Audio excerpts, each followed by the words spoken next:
You get a sense of empathy, a sense of respect. Tonight, giving prisoners a chance to better themselves by working on the land. Indigenous and non-Indigenous, refugee or settler, every child in this country deserves a good start in life. We talked to Green Party leader Elizabeth May about her election platforms, including a guaranteed livable income for everyone.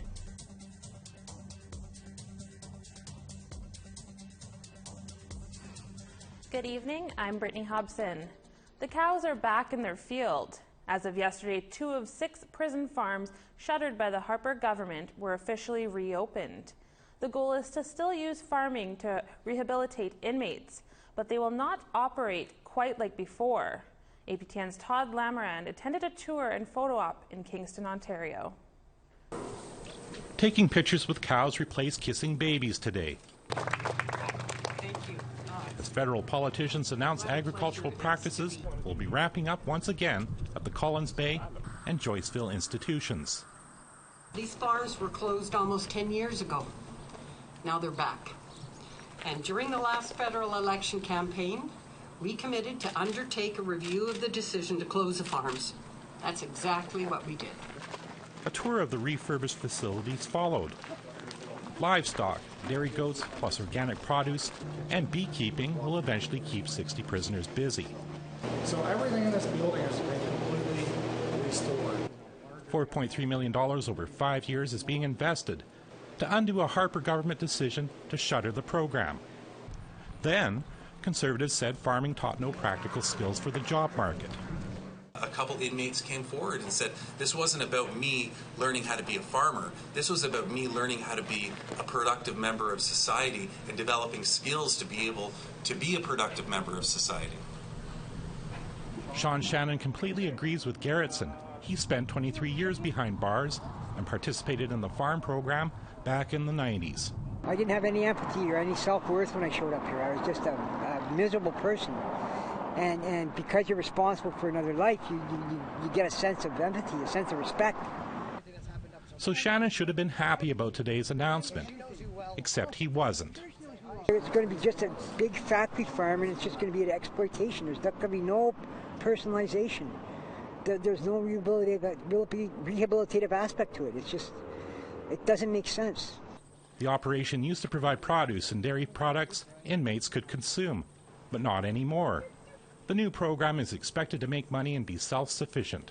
It's the revenue from sales of produce and goods that then self-fund the program for employment employability. So yes. Calvin Neufeld says a large herd of dairy goats that will be in place next year creates a factory farm and exploits prison labor. This program is not going to be beneficial to the inmates. It's essentially going to be factory farming animals to supply external markets, and probably is looking like it's going to be infant formula for the Chinese market. They can't. If there's going to be that kind of program, just shut it down completely. Hartle denied any current contracts to provide dairy goat products for the Chinese market, but did identify the milk as a potential growth opportunity. Todd Lamarand, APTN National News, Kingston. The federal government made a significant step toward eliminating sex-based discrimination in the Indian Act by implementing the final provisions of Bill S3. The bill will remove the 1951 cutoff from Indian Act registration provisions. Sharon McIver, who filed the petition to the Human Rights Committee nearly a decade ago, joined us earlier. Sharon, thanks for joining us today. Is this something you ever thought would become a reality? No, it's nice to join you today, Brittany, and I did not ever think I would see this in my lifetime. I've been fighting for it for many, many decades, and I've had conversations with various ministers of Indian Affairs over the years. At my last count, it was 16 that I've dealt with. That's 1/6 that I've dealt with over fighting for these women's equality, Indigenous women's equality issues. And I said to my friend when Carolyn Bennett said in June that she was going to declare these last 2 sections in force before the election, and everybody was cheering, and I simply said, I'll believe it when I see it. Can you tell us about the moment that you heard the news? Well, I was driving home. I'd been in Ottawa, and I was driving home in my car, and my lawyer on the McIver case phoned me and said, Sharon, they've declared the sections in force today. And I was just speechless. I didn't know what to say. I said, are you sure? And they said, yes, I've looked at it, and I'm sure. So I was absolutely speechless, and of course, really relieved that we didn't have to go through another government in order to push these sections forward. That being said, do you feel like this is the end of your battle? No, not at all. What we've been taking care of for the last 34 years since the Bill C-31, the charter required the government to take the discrimination out.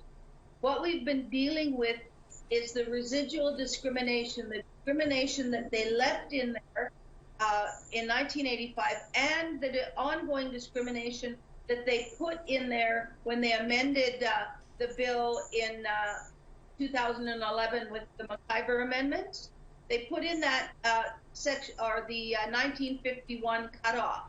They added it in 8 years ago, 8.5 years ago. And so those are the ones that we've been concentrating on to take care of the people that are living today and have been discriminated against, and as a result have not been able to have their right recognized or exercise that right. So that's not the end of it. We've got a whole new era where post-1985, what they did is that it's a truly termination document.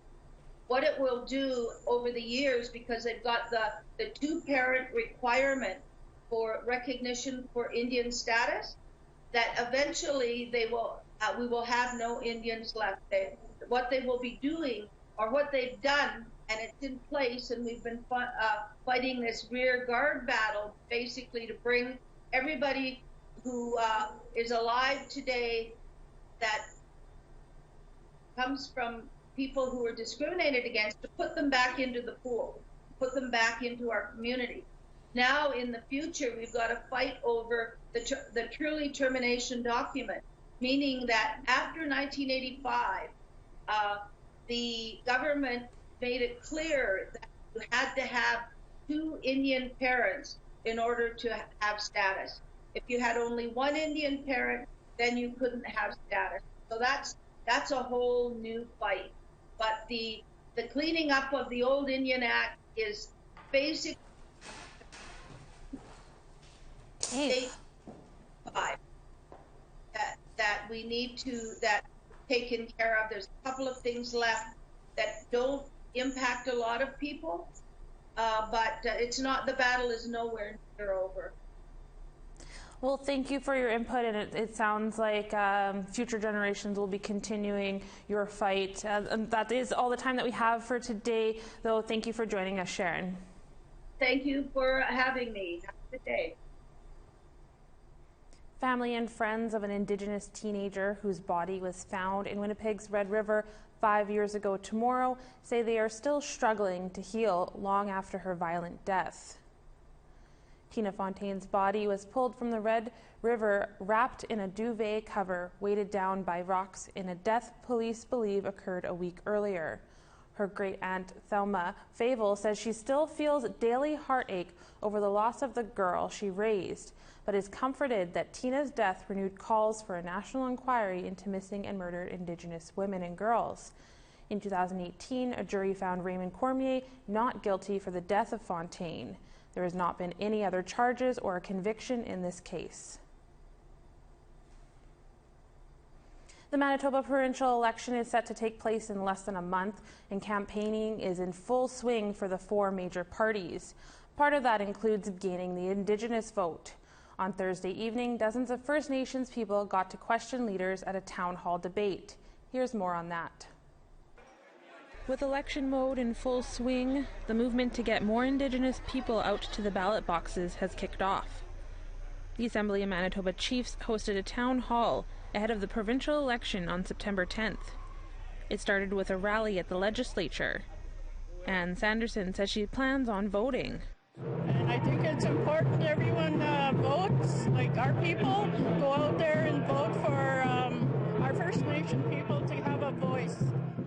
Her husband Hans says he's doing the same.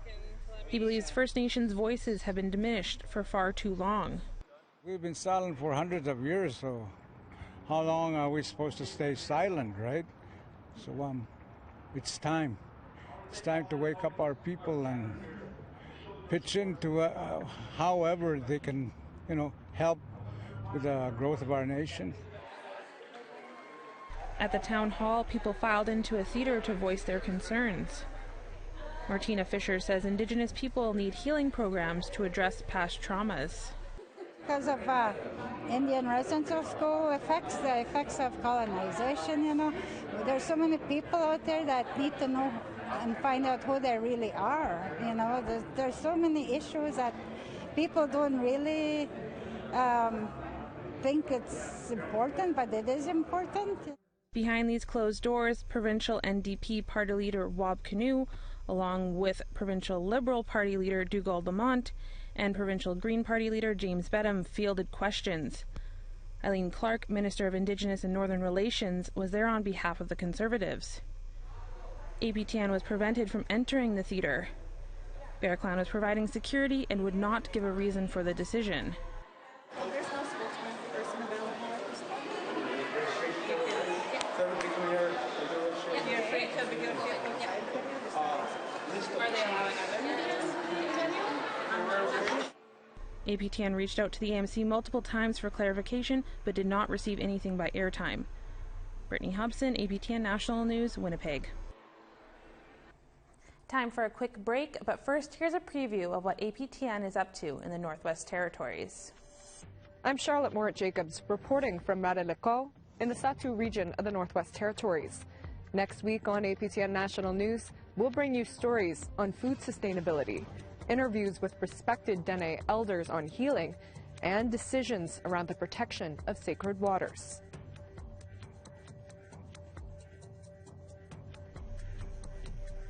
Here's Saturday's weather forecast starting on the East Coast, 26 in Charlottetown, 22 in Halifax, 18 in Nain, 19 in La Grande River, 20 in Quebec City with rain, 25 in Montreal, 28 in Toronto, cloud and rain in 29 in Sarnia, some sun in Thunder Bay with a high of 28, 29 in Sioux Lookout, in northern Manitoba, 18 in Norway House, 17 in rain in the Paw, in Gimli 21 above, in Brandon 20 degrees, in Saskatchewan, in Yorkton 19, in Regina 20, more rain for La Ronge with a high of 16, Meadow Lake is 15.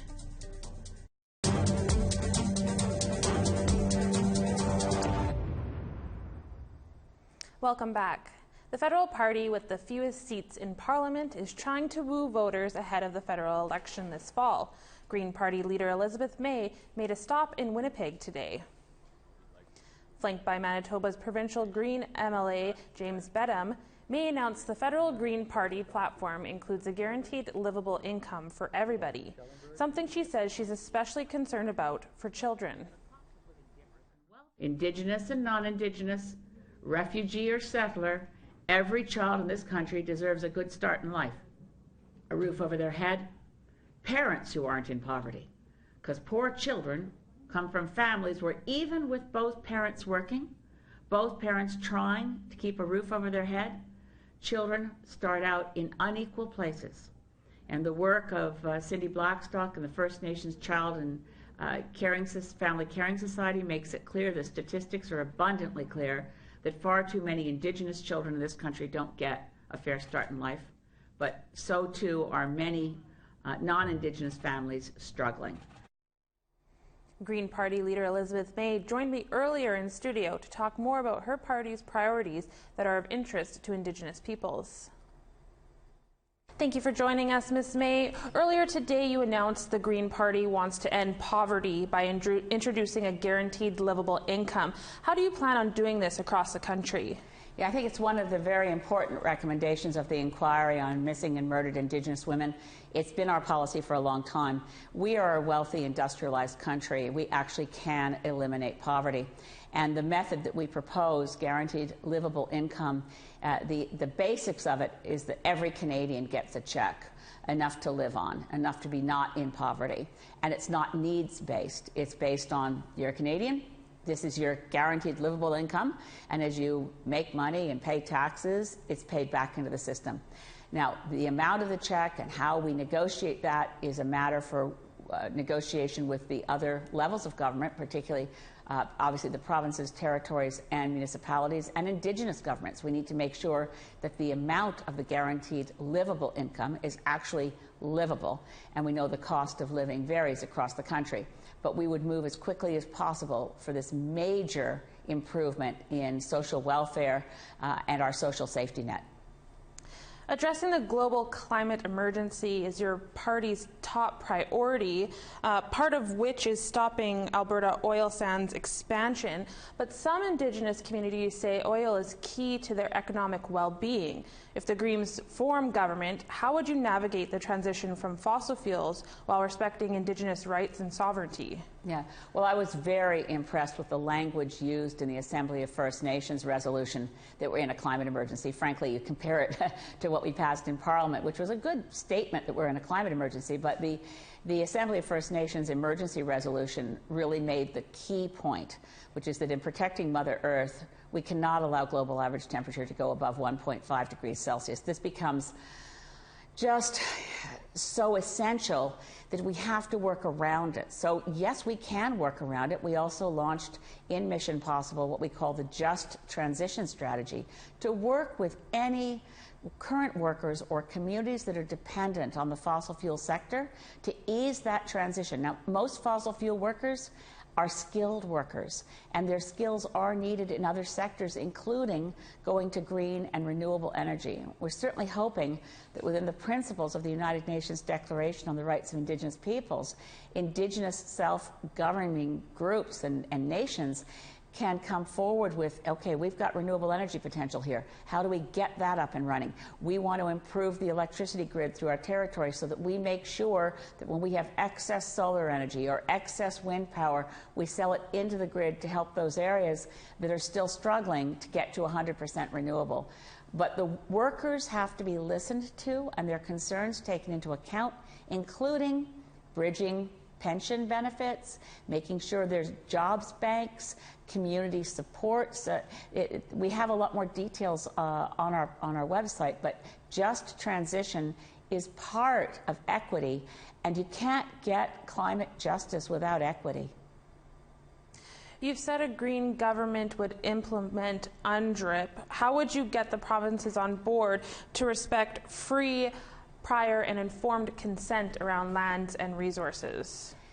Well, given that this is in the Constitution of Canada, that Section 35 says we respect Indigenous territories and rights, we have to go back, and this is a very big question. First of all, we have to make sure the federal government respects UNDRIP. We have to make sure that people at all levels of decision-making within governments understand that free, prior, and informed consent doesn't translate to, we're going ahead with this project and we'll consult with you till you agree. That is a violation of the United Nations Declaration on the Rights of Indigenous Peoples. So we need to make sure that all levels of government, provincial governments, not just government, but private sector, understand the concept that Indigenous territories, and we're all on Indigenous territory, wherever we are in Canada, we are on lands that do not belong to us other than the fact that we stole them. So it's important that we approach this with respect on a nation-to-nation basis. And provinces that don't get it, well, there are some provincial governments that don't understand we're in a climate emergency either. We have to work respectfully with everyone and try to bring everyone on board.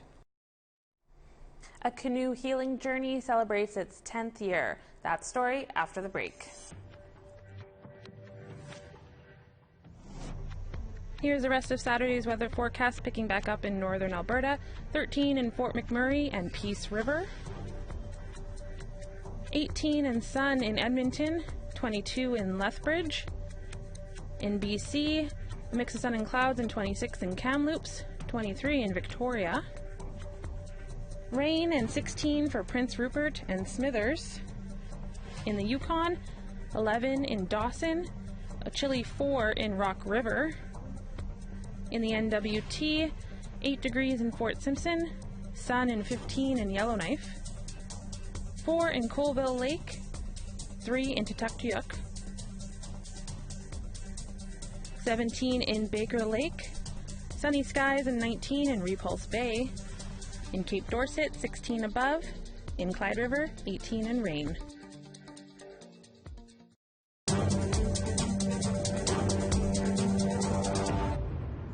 A group of 50 paddlers have just completed a 4-day canoe healing journey on the waters of Beaver River in Saskatchewan. APTN's Priscilla Wolf has their story. The canoe healing journey was started as a way to grieve from community suicides and pray for recovery. Elder Roger Capisis says the community and leadership have supported this canoe healing journey since it began. Well, my role is one of the elders on this role. I've been doing this for the last, we were the first one to do it 10 years ago. There's about 20 of us when we first started with the youth. This paddling was for suicide prevention. Caroline Wolverine also joins the paddlers each year and says the role of women on the healing journey and in our communities is important to keeping balance. As women, we need to carry that humbleness and show other women how to be a humble person, kind and all that, because it works in the family. When you have that, it works through your children. One of the participants this year is 11-year-old Kaya Jabanasti. She says she values her community and the rich culture it has. It's pretty nice going fishing with my grandpa, hunting. Yeah, they do stuff with kids like youth conference, family conference, stuff like that. When the 4 days were done, the Rangers, RCMP, and several community members and family all waited on shore for the arrival of the paddlers. Kaya says she felt the love when she stepped on shore. It was pretty good, and I was praying for some people that are struggling with everything. I was praying for my stepdad and his mom, and I went to go hug her a while ago, and then when I came here, I was just happy and crying. Drayden Abishon was also one of the paddlers and says having his family and community waiting on shore meant a lot. Pretty lucky, I think. Like Girl said, none of the communities do this. I think we're the only one. Wolverine says this year's canoe journey was powerful because the youth are powerful. Getting ourselves well for the next generation. And all those other things that have happened in your life, learn from it and work with it and heal with it. The community will continue using their time, traditions, and land to offer future generations experiences like the canoe healing journey. Priscilla Wolf, APTN National News, English River, First Nation. And that's your APTN National News for this Friday. For the latest, visit our website, aptnnews.ca. I'm Brittany Hobson. Have a great weekend.